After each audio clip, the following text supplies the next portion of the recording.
Bueno, hola, ¿cómo están? La idea de hoy es trabajar en un nuevo modelo de intervención de los que venimos trabajando, agregar uno más, que es el modelo de la nueva cuestión social, así lo llamamos, que abarca el tema neoliberalismo y cuestión social, además de lo que llamamos problemáticas sociales complejas y cómo surge justamente en el contexto de inicio y desarrollo del neoliberalismo. En ese sentido, podemos plantear algunos aspectos relevantes, alguna ubicación histórica con respecto a la llegada del neoliberalismo a la Argentina. Yo diría que el neoliberalismo se impone en nuestro país a partir del golpe de 1976. Uno podría hacer una fotografía del 24 de marzo del 76 y encontrarse con un país totalmente diferente al que se va a ir eh, en la medida que va avanzando la dictadura militar. Básicamente el neoliberalismo va a generar un fuerte desmantelamiento del Estado social o el Estado de bienestar argentino, que tenía una larguísima tradición que arranca con el primer peronismo, con el ya estudiado por nosotros modelo de asistencia legitimada. También esto es un fenómeno mundial, no solamente ocurre en la Argentina y en la región, sino que ocurre en todo el mundo. El neoliberalismo se impone a sangre y fuego, en el caso de Sudamérica, a partir de dictaduras militares muy sangrientas, como las que padeció nuestro país. Y eso también implica la llegada del neoliberalismo, implica también la finalización, la caída de otro modelo económico, que es el modelo keynesiano de la economía, que seguramente hoy están escuchando hablar de él porque, digamos, se está hablando desde hace bastante tiempo de un retorno al keynesianismo, que es otra lógica de entender la economía, siempre dentro del marco del capitalismo. Esto también va a tener que ver con una construcción muy fuerte de la hegemonía de los Estados Unidos como la potencia económica, industrial y militar a nivel mundial, aunque aún en la década de los 70, 80 tiene mucho poder la Unión Soviética, ese poder va a ir decreyendo y la Unión Soviética va a terminar, digamos, en la década de los 90. Esta impronta neoliberal que va a empezar a tener el mundo y que se va a marcar muchísimo en la cultura y en la vida cotidiana, no solamente en la economía. El neoliberalismo creo que es erróneo pensarlo como un modelo solamente económico, es un modelo que tiene que ver con lo sociocultural, es económico desde el punto de vista de que plantea una hegemonía del capital financiero, una hegemonía del mercado por encima de la producción, pero también tiene que ver con un fuertísimo, diría yo, impacto sociocultural, que va a generar incertidumbre, por ejemplo, la idea de no saber si se va a tener trabajo o no, o si se va a continuar con la forma de vida que se tiene, lo que implica la aparición de la precarización laboral o el crecimiento, mejor dicho, de la precarización laboral en todo el mundo, y esto va a impactar de una manera bastante sustantiva. En el caso de la Argentina, un país donde desde la década de los 40, de que se logran los derechos sociales, los derechos laborales, el trabajo era un sinónimo de certeza. Quien entraba a trabajar sabía que podía tener ese trabajo por el tiempo que lo requiriese o para conseguir un trabajo mejor. Esta incertidumbre no solamente afecta a lo laboral, sino afecta a las relaciones sociales, producto un poco de la represión, pero también producto un poco también del clima de época. Esta incertidumbre va a plantear una idea de no futuro, es decir, el futuro va a parecer como algo colapsado. Entonces todo lo que tiene que ver con proyecto a largo plazo, con proyecto a mediano o largo plazo, va a entrar en un terreno entre gris y oscuro y que va a afectar mucho, sobre todo a los jóvenes de la década de los 80 y la década de los 90, donde esto se va a expresar en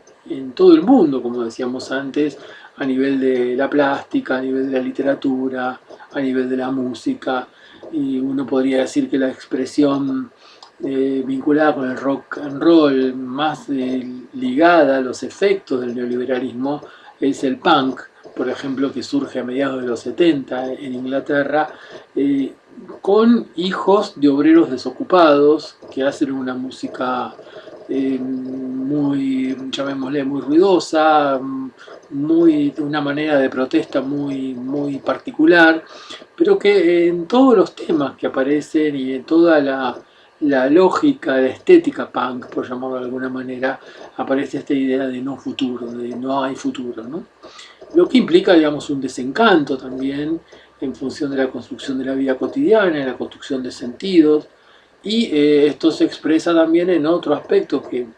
abarca mucho e interpela mucho la intervención del trabajo social, que es la fragmentación social. Cuando uno dice, bueno, nos encontramos con sociedades fragmentadas, la pregunta inmediata que es lo que se fragmenta, y lo que se fragmenta es el lazo social. Y ahí tenemos los trabajadores sociales un campo de intervención clave eh, que aún sigue siendo presente y sigue siendo relevante y también, por supuesto, necesario. También hay una idea de ausencia de sociedad, se empieza a ver lo social como una sumatoria de individuos. Hay ideólogos que van a plantear la idea del fin de la sociedad. Incluso los dispositivos de intervención van a estar fuertemente atravesados por estas cuestiones de avance neoliberal, o de lógica neoliberal, o de clima de época neoliberal. Uno podría vincular este avance neoliberal en términos de clima de época con el desmantelamiento, por decirlo de una manera rápida, de los dispositivos grupales, de las intervenciones territoriales o comunitarias, que en el caso de la Argentina tienen que ver con fuerte represión, tanto hacia los dispositivos grupales,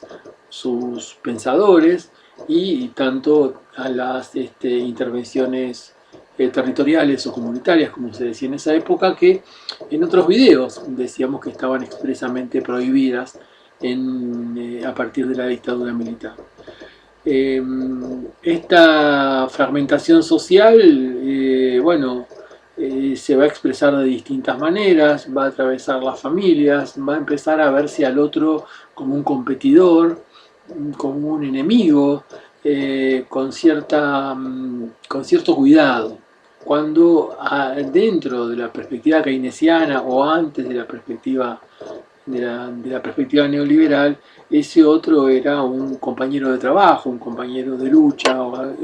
estaba mucho más presente lo colectivo y lo mancomunado. Eso también, si lo pensamos en clave de intervención del trabajo social, trae una fuerte crisis de los espacios de socialización, es decir, la familia ya no socializa como antes, el barrio empieza a ser impactado por la escasez, por la desertificación económica, por el cierre de negocios, por el cierre de fábricas. La escuela empieza a caer en una esfera de sinsentido. Entonces, los espacios de socialización empiezan a entrar en conflicto, empiezan a entrar en duda, por llamarlo de una manera rápida. Como datos generales, nos encontramos, para pensar en el contexto, como siempre lo hacemos, con un aumento de los índices de pobreza y de indigencia que va a ir siendo constante y permanente, sobre todo a partir de la dictadura militar. Como decíamos, creo que en el video anterior, la Argentina hasta el 76 no recibía aporte de organismos internacionales en términos de asistencias vinculadas con las políticas sociales, solamente para obra pública, así había créditos, porque no era considerado un país que necesitase ese tipo de intervención por parte de organismos como la FAO, UNICEF, OPS, OMS, etc. Pero en la medida que va avanzando la dictadura y en la medida que va avanzando el neoliberalismo, que ubicamos este modelo entre el 76 y el 2001, cuando hace, digamos, explosión con la conocida crisis cercana, crisis del 2001, va a haber un progresivo aumento de la pobreza e indigencia, como dijimos recién, un crecimiento importante del desempleo, también una concentración de cada vez en menos manos de la riqueza, lo que implica una mala distribución del ingreso, va a incrementarse la precarización laboral, se va a producir un fenómeno que se va a llamar la tercerización de la economía, es decir, se va a pasar de una economía de producción a una economía de servicios, las fábricas van a ser desmanteladas, el aparato productivo va a decrecer significativamente en la Argentina y esto va a generar un gran azoramiento, cosa que, vuelvo a decir, empieza a ocurrir en la dictadura militar, pero continúa durante los gobiernos que vienen con la democracia, el gobierno de Raúl Alfonsín y el gobierno de Carlos Menem. Eh, También va a haber una fuerte crisis del sistema de protección social porque va a ser desmantelado. Al ser desmantelado el estado de bienestar o estado social en la Argentina, el sistema de protección social va a tener menos capacidad de respuesta y va a generar, bueno, como hablábamos en el video anterior, movimientos sociales, situaciones de malestar, pero sobre todo precarización de la vida cotidiana y una pérdida de, digamos, de confianza, se puede decir rápidamente, o de adscripción a lo público, como puede ser lo público en el campo de la salud o lo público en el campo de la educación. Si uno mira la década del 70 y pensamos en escuela secundaria, la mejor escuela es la escuela pública, la escuela privada era la escuela donde iban los rezagados, los que tenían algún problema eh, de conducta o de aprendizaje, o había escuelas muy renombradas donde iban personas que tenían mucho dinero. Eso era lo privado. Lo público era lo más buscado y en cada ciudad, en cada punto del país había una escuela pública que era eh, secundaria sobre todo, altamente respetada y como la mejor, considerada como la mejor de la región en cualquier punto que miremos del conurbano, de la provincia de Buenos Aires, del país, incluso de los barrios de la ciudad de Buenos Aires. Por otro lado también van a aparecer nuevos problemas sociales vinculados con las nuevas expresiones de la cuestión social, por eso hablamos de una nueva cuestión social,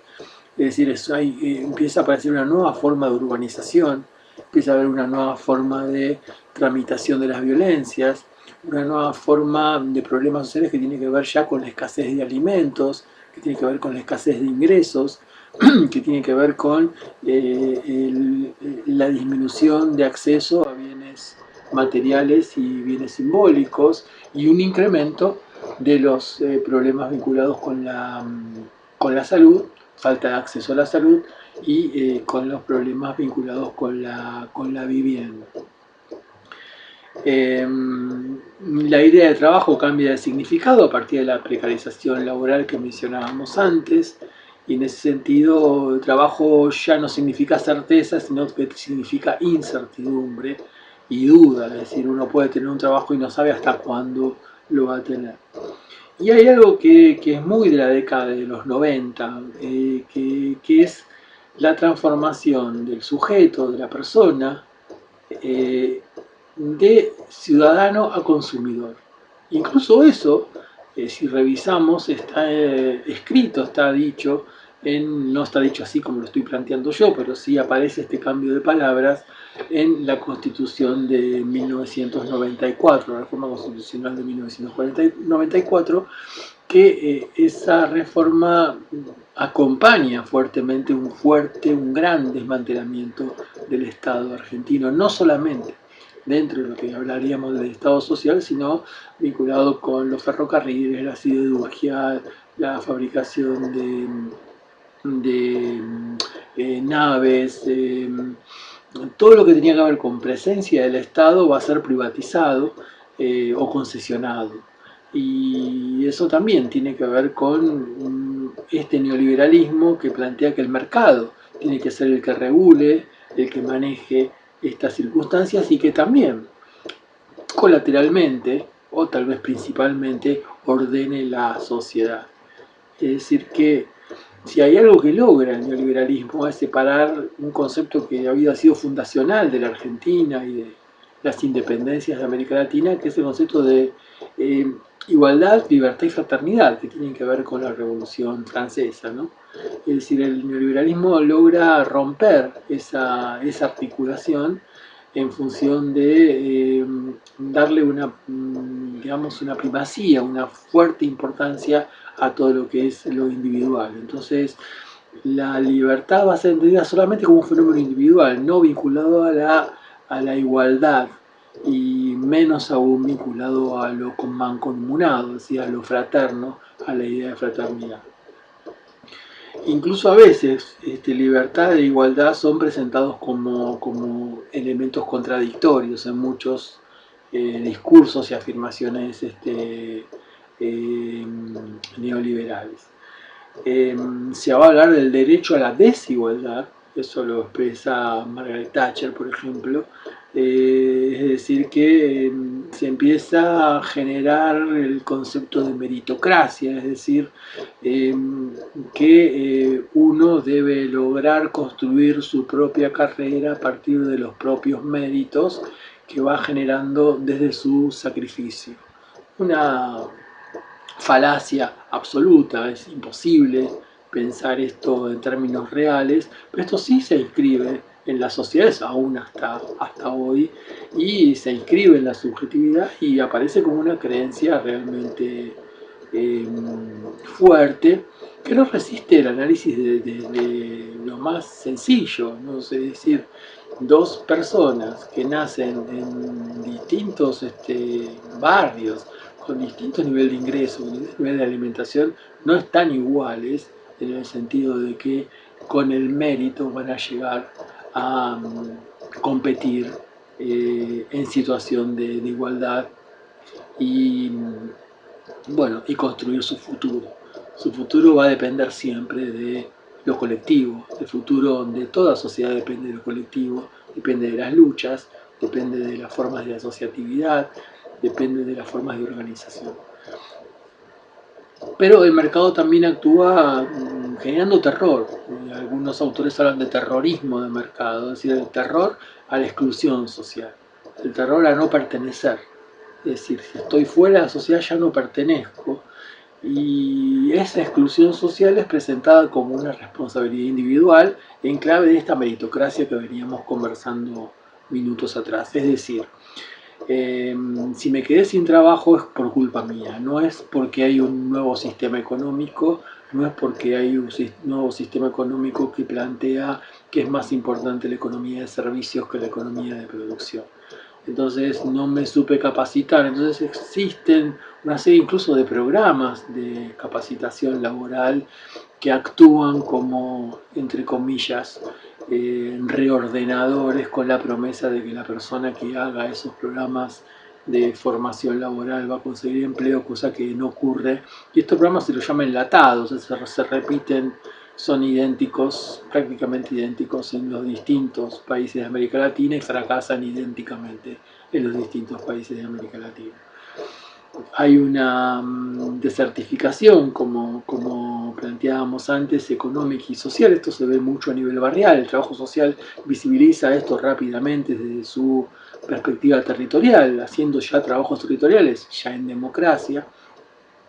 ¿Qué significa esto? Significa que los barrios empiezan a empobrecerse y al empobrecerse se va deteriorando, digamos, las casas ya no son tan cuidadas como antes, los asfaltos empiezan a deteriorarse, los municipios tienen menos presupuesto para la obra pública, las personas no tienen capacidad económica para el cuidado de sus casas, los pequeños comercios de barrio van a ser arrasados por los grandes supermercados y además no va a haber tanta circulación de liquidez monetaria y va a hacer que los barrios tengan comercios cada vez más chicos, entonces el barrio va a perder incluso pertenencia, va a perder identidad, va a transformarse en una especie de dormitorio, incluso un lugar donde ni siquiera hago mis compras, las vengo con las compras hechas y esta desertificación económica se transforma en una desertificación social y otro fenómeno que está muy ligado a esto que estamos presentando en este momento es la aparición de lo que se llama los nuevos pobres, es decir, una característica que se estudia muchísimo en proyectos de investigación en el contexto de la década de los 90 sobre todo y también digamos hasta el 2001 en el gobierno de Fernando de la Rúa es la aparición de los nuevos pobres, y personas de clase media que, si se puede llamar clase media para ubicarlo rápidamente, en un sector social que nunca había utilizado el hospital público, por ejemplo, o nunca accedía a lo público en términos de asistencia y empieza a acceder. Porque perdió el trabajo, perdió la cobertura social, y esto es un fenómeno muy que impacta mucho, sobre todo en los sectores medios de la Argentina, que venían creciendo, digamos, hasta la caída del modelo keynesiano y el surgimiento del modelo neoliberal. También la extensión de la pobreza y la indigencia va a hacer que los derechos sociales se pierden, pero cuando se pierden los derechos sociales también se pierden los derechos civiles. Es decir, una persona que esté en situación de calle perdió derechos sociales, obviamente, pero también va a perder derechos civiles. No tiene los mismos derechos que una persona que no está en situación de calle. Esto puede ser enunciado como que sí los tiene, pero en la práctica sabemos, y sobre todo en la práctica del trabajo social, visibilizamos todo el tiempo que esto obviamente no es así. ¿Qué pasa con las ciencias sociales dentro de este modelo y dentro de este contexto?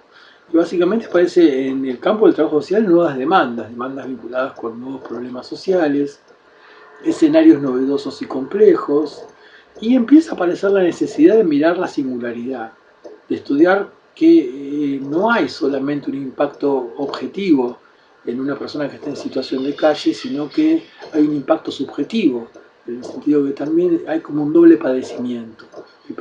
padecimiento de estar en ese lugar, de padecer el frío, el hambre, pero también está el padecimiento de la discriminación, el padecimiento de la mirada del otro, el padecimiento de no ser visto, el padecimiento de la exclusión, el padecimiento de la discriminación. Entonces,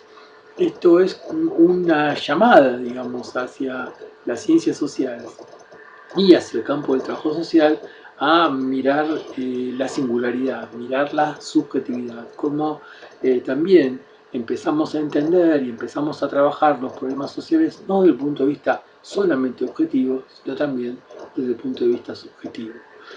Y el trabajo social también empieza a trabajar en función de la búsqueda de los derechos sociales perdidos a través de participación en formas de organización, en movimientos sociales y eh, toda perspectiva organizacional implica algo que puede permitir recuperar un derecho o en la práctica cotidiana la construcción de accesibilidad, la construcción de acceso a la salud, a la educación, a la acción social a través de la gestión de recursos, que es uno de los órdenes de la intervención que venimos trabajando. También las ciencias sociales van a trabajar y van a pensar ese cambio en las relaciones sociales. Esto es, aparece, la palabra lazo social aparece como muy relevante, como muy significativa, como muy importante, en el aspecto de que, bueno, pensar cómo es la trama que sostenía y dejó de sostener al sujeto y cómo la sociedad, como decíamos antes, se fragmenta. Y el estudio y el conocimiento y la intervención de esa fragmentación social ante la ausencia de políticas públicas se hace desde lo microsocial, que es justamente el espacio de la intervención del trabajo social, lo microsocial en clave de vida cotidiana, y el acceso a la vida cotidiana también implica una nueva mirada de la subjetividad en términos que la vida cotidiana es el espacio en la construcción de sentido, en la construcción de significaciones y en la construcción de subjetividad y de sentido común. Por otro lado, también hay una fuerte naturalización de la desigualdad, entonces eso también interpela la intervención, es decir, las personas que se plantean como responsables de su exclusión social. A partir de como decíamos antes, discurso meritocrático y de esta hegemonía, eh, digamos, discursiva, que planteaba estas cuestiones que estamos mencionando. Y ahí aparecen los problemas sociales como problemas sociales complejos, ya ligándose con el concepto de padecimiento subjetivo, esto que decíamos antes, se padece no solo el hecho de el frío, el hambre, que produce un problema social, sino que también se padece subjetivamente ese problema social. Las instituciones van perdiendo capacidad de respuesta porque están siendo desmanteladas. Hablamos de desmantelamiento del Estado social o Estado de bienestar. Y también entra en un contexto de crisis de solidaridad sistémica, es decir, las instituciones dejan de ser solidarias entre sí. Es decir, el sector salud trabaja con su lógica, el sector de educación trabaja con su lógica, el sector justicia con su lógica, el sector de acción social con su lógica, lo que hace, digamos, muchas veces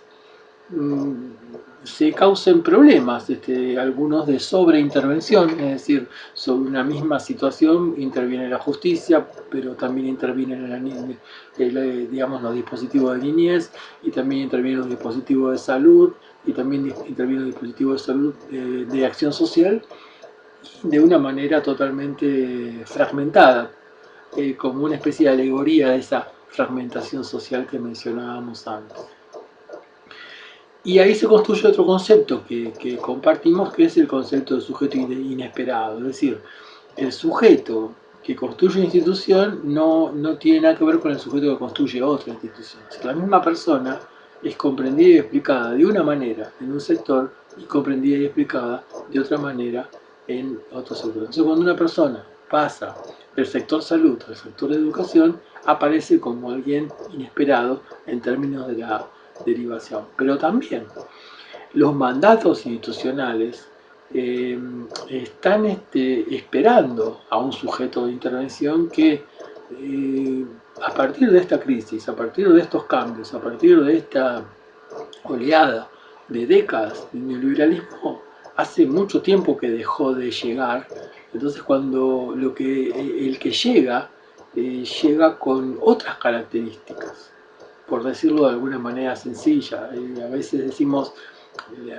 a veces la escuela sigue esperando a un niño que hace 30 años que no va a la escuela. Porque cambió las circunstancias, porque cambió la realidad, porque cambió la estructura familiar, porque cambiaron las lógicas barriales, porque cambiaron los espacios de socialización. Entonces, ¿qué se hace con ese que llegó y que no coincide con el mandato institucional? Bueno, a veces se lo patologiza, a veces se lo pone en el lugar de la disfuncionalidad social y a veces se lo escucha. Eso va a depender mucho de las instituciones, de los equipos y de la formación y del nivel de discusión, incluso de las perspectivas ideológicas que tengan los equipos. Por otro lado también, las problemáticas sociales complejas se presentan como transversales, es decir, cuando trabajamos los trabajadores sociales con un problema social, en realidad estamos trabajando con un problema social, pero con otros problemas sociales a la vez. Es decir, si yo estoy trabajando como una persona que tiene un problema de salud mental, una problemática vinculada con la salud mental, no estoy trabajando solamente con un problema de salud mental, pero probablemente estoy trabajando con un problema habitacional, con un problema de alimentación, con un problema de derechos sociales vulnerados, con un problema que atañe a distintos sectores sociales. Entonces, eso es problemática social compleja, es decir, un mismo tema que estamos abordando, pero que dialoga con otros problemas sociales y básicamente trabajamos con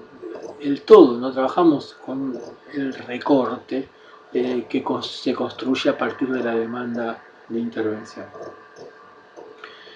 Y por otro lado también las instituciones bueno, intentan dar algún tipo de respuesta, eh, tratan de generar nuevos dispositivos de intervención, pero muchas veces es el mandato institucional el que termina prevaleciendo. ¿Por qué nueva cuestión social? Y básicamente porque la nueva cuestión social se hace visible desde diferentes formas. Es decir, la nueva cuestión social se presenta desde el autodisciplinamiento que mencionábamos antes en relación con lo que hoy se llama meritocracia. La nueva cuestión social tiene que ver con ver al otro como alguien ajeno, como alguien extraño. eh, el terror al otro como ordenador social, o sea, aparece una violencia social que está muy asentada en esa idea de temor al otro. La nueva cuestión social tiene que ver con la fragmentación social que mencionamos varias veces. La nueva cuestión social tiene que ver con la crisis de los espacios de socialización que hemos nombrado anteriormente, la familia, el barrio, la escuela, las instituciones. Y la nueva cuestión social, desde el punto de vista económico, también tiene que ver cómo el capital financiero condiciona al capital productivo, al capital vinculado con la producción. También uno puede ver cómo en el fenómeno neoliberal las relaciones laborales se van alejando de los derechos sociales y los derechos laborales, la precarización laboral que existe hoy, por ejemplo, muestra esa cuestión. Eh, el trabajo deja de ser el ordenador de la vida cotidiana, es decir, se trabaja la cantidad de horas que hay que trabajar, ya no hay 8 horas de trabajo, 8 horas de descanso y 8 horas de esparcimiento. Así organizaba la cotidianidad el modelo de trabajo que planteaba la economía keynesiana y el estado de bienestar. Y por otro lado, se prescinde de los trabajadores, es decir, el trabajador es algo totalmente prescindible, que puede ser despedido mañana por X razón, porque la empresa no lo necesita, y eso se inscribe de vuelta en la subjetividad y se transforma en una nueva forma de padecimiento.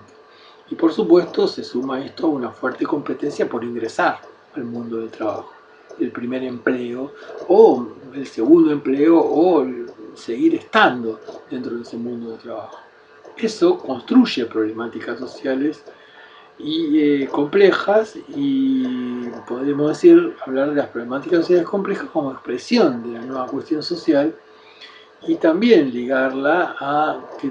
se construyen dentro de esas problemáticas sociales complejas, se construyen discursos estigmatizantes, lo que implica un reto, un desafío a la intervención, cómo deconstruir esa estigmatización. Es un tema de trabajo social, un tema muy social, un tema que se trabaja mucho y que es muy interesante como para debatirlo, ¿no? O sea, cómo la sociedad construye un estereotipo de joven en conflicto con la ley penal. Y mi pregunta de intervención es cómo deconstruyo este estereotipo. ¿Qué instrumentos de intervención tengo para eso? ¿Y cómo voy adquiriendo instrumentos de intervención? Esto también se vincula con esta pregunta acerca de la subjetividad. Esto no se resuelve con lo objetivo, también se resuelve con una mirada subjetiva y también se resuelve interdisciplinariamente. Por otro lado, evidentemente expresan características novedosas del padecimiento. Las problemáticas sociales complejas se las puede entender como producto de la fragmentación, es decir, de la desintegración de la sociedad, y también surgen a partir de temáticas que estaban ocultas, como por ejemplo la violencia de género, eh, que en principio en los 80, 90 se empezó a la violencia doméstica, y era una temática que estaba oculta, se hablaba poco de ese tema y era poco visibilizado como problema. La violencia de género ingresa a la agenda pública a partir de movimientos sociales, movimientos políticos, eh, trabajo académico, presencia en los medios de comunicación, es decir, como un problema social que se va, digamos, poniendo en evidencia, haciéndolo visible, y eso también, ese tipo de circunstancias, ese tipo de problemas genera también la necesidad de nuevos dispositivos de intervención que ya van a tomar tanto el objetivo como el subjetivo, como dijimos varias veces. También podemos entender que las problemáticas sociales complejas son producto de la tensión entre las necesidades y los derechos sociales y civiles, surgen en un contexto de grandes desigualdades sociales, en un contexto de emergencia de derechos subjetivos, es decir, como que yo tengo derecho a hacer lo que quiera. ¿Qué es lo que pasa ahora con la pandemia, por ejemplo? Tengo derecho a contagiarme. El derecho subjetivo implica no entender que hay una sociedad. O sea, si yo digo, tengo derecho a no vacunarme, por ejemplo, estoy diciendo, ese es mi derecho subjetivo, pero la vacunación no tiene solamente que ver con mi enfermedad, con prevenir una enfermedad en mí, sino que también tiene que ver con el cuidado de la sociedad. Cuando alguien se vacuna, no se vacuna solamente por él mismo, sino se vacuna en función del todo social. Desde una perspectiva más filosófica se diría, primero se vacuna en función de la sociedad y en segundo lugar se vacuna en función de su interés individual, porque por encima del interés individual está el interés de la sociedad. Esto se rompe en el neoliberalismo y se rompen algunos de los criterios que son como sostenes, pilares de la modernidad occidental. Entonces la emergencia, la aparición de los derechos subjetivos es todo un tema interesante porque es, es el producto de una construcción de subjetividad muy individualista, muy aislada, muy escindida, muy separada, muy de vuelta fragmentada, con esta idea de sociedad como sumatoria de individuos, sino como algo mancomunado. Por otro lado, también la caída del sistema de protección social trae fuertes crisis institucionales y eso también genera nuevas formas de padecimiento. Entonces, si vamos al contexto, creo que con esto tenemos bastante para ver, pero también me parece interesante pensar algo más de lo conceptual, ¿no? ¿Cómo aparece lo interpretativo? ¿Por qué esta preocupación por la subjetividad? Y básicamente por una necesidad de acceder a los fenómenos del otro desde nuevas manifestaciones del padecimiento, eh, la construcción de estrategias de intervención que tengan en cuenta lo interpretativo implica, por ejemplo, un nuevo formato para la entrevista, un nuevo desarrollo de la escucha, un nuevo desarrollo de la palabra, un nuevo desarrollo de la mirada, incluso una nueva forma de registrar, es decir, de escribir dentro del campo del trabajo social. Y esto también ya venía, digamos, en las ciencias sociales como tema en avance desde la década de los 80, que tiene que ver con la importancia de lo cualitativo como forma de construcción de conocimiento. No es solamente el dato lo que me va a servir para entender, sino también el significado de ese dato me da más completud en esto, una idea más de algo completo cuando analizo una circunstancia, un fenómeno, un problema, un tema. También aparece la idea de procesos de subjetivación, se empieza a trabajar a partir de autores como Berger y Luckmann en un texto clásico que se llama La construcción social de la realidad, que deviene de una escuela de las ciencias sociales llamada interaccionismo simbólico, que va a trabajar con la construcción de subjetividad a través del lazo social. Entonces hablaríamos de procesos de subjetivación que hoy son muy estudiados y ya hoy en la actualidad aparece como gran tema para las ciencias sociales, para el trabajo social, para el campo de la psicología, etcétera. Aparece también una mirada significativa a la cuestión de lo simbólico y la idea de mirar la singularidad, es decir, mirar el territorio de una perspectiva singularizada. Como que las ciencias sociales dejan de pensar eh, la idea de construir categorías de orden universal. Las categorías que se empiezan a construir en los 80 y 90 como respuesta probablemente a esto que estamos escribiendo, tienen que ver con la mirada a la singularidad, con la mirada a lo que implica, digamos, la expresión singular de un papel, por ejemplo. No sé, ya no hablaríamos de la familia argentina, por ejemplo, como sí se hablaba en muchas décadas atrás. Es decir, hablaremos de las familias y los distintos formatos de familias según regiones, territorios, barrios, lógicas, etcétera. O sea, ya no estaríamos construyendo una categoría de orden universal, sino de orden mucho más local, mucho más situado barrialmente, territorialmente, de la importancia de mirar el territorio en clave de intervención. También aparece la intervención ya vinculada con los problemas sociales, alejada de las necesidades. No es que el trabajo social se aleje de las necesidades, sino que reconoce que trabaja con problemas sociales que contienen necesidades. Aparece muy presente también, sobre todo en los 80, no, sobre todo en los 80, 90, más en la última etapa de los 90, diría yo, una fuerte pregunta acerca de lo ético y lo político dentro de la profesión del trabajo social. Empieza a visibilizarse la fragmentación social como problema, se empieza a plantear una sistematicidad de una mirada singular, es decir, una mirada que entiende estas singularidades que planteábamos antes, es decir, la singularidad de lo subjetivo, la singularidad del territorio, la singularidad de las lógicas que se construyen en espacios mucho más microsociales y territoriales y no tan macrosociales. Es decir, no se deja de pensar en lo macro, pero se lo piensa en relación con lo microsocial. Es decir, el trabajo social tiene una característica realmente interesantísima, que es que accede a lo macrosocial desde lo microsocial. Nosotros los trabajadores sociales, cuando trabajamos con un desempleado, por ejemplo, trabajamos el problema del desempleo desde el padecimiento que se expresa en lo microsocial y no desde el dato que aparece en lo macrosocial. Entonces el dato de la macrosocial es muy interesante y muy importante para nuestro ejercicio profesional, para nuestra práctica.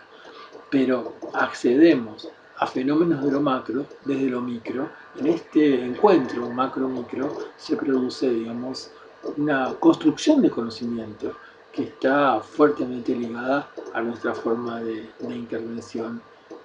social. Si miramos el modelo, diríamos, como para ir redondeando y terminando, el modelo tiene una concepción de sujeto. Esa concepción del sujeto es relevante, hay una necesidad de una nueva comprensión de la subjetividad, también de la intersubjetividad, como decíamos antes. Hay una búsqueda de acceso a lo simbólico, al mundo de los significados, reaparecen autores que hablan de estas cuestiones en clave de ciencias sociales, hay una mirada a la escuela crítica y también existe un marco conceptual, diría yo, vinculado con el interpretativismo y una modalidad de intervención que se vincula con la búsqueda de significados, con la utilización de entrevistas en profundidad,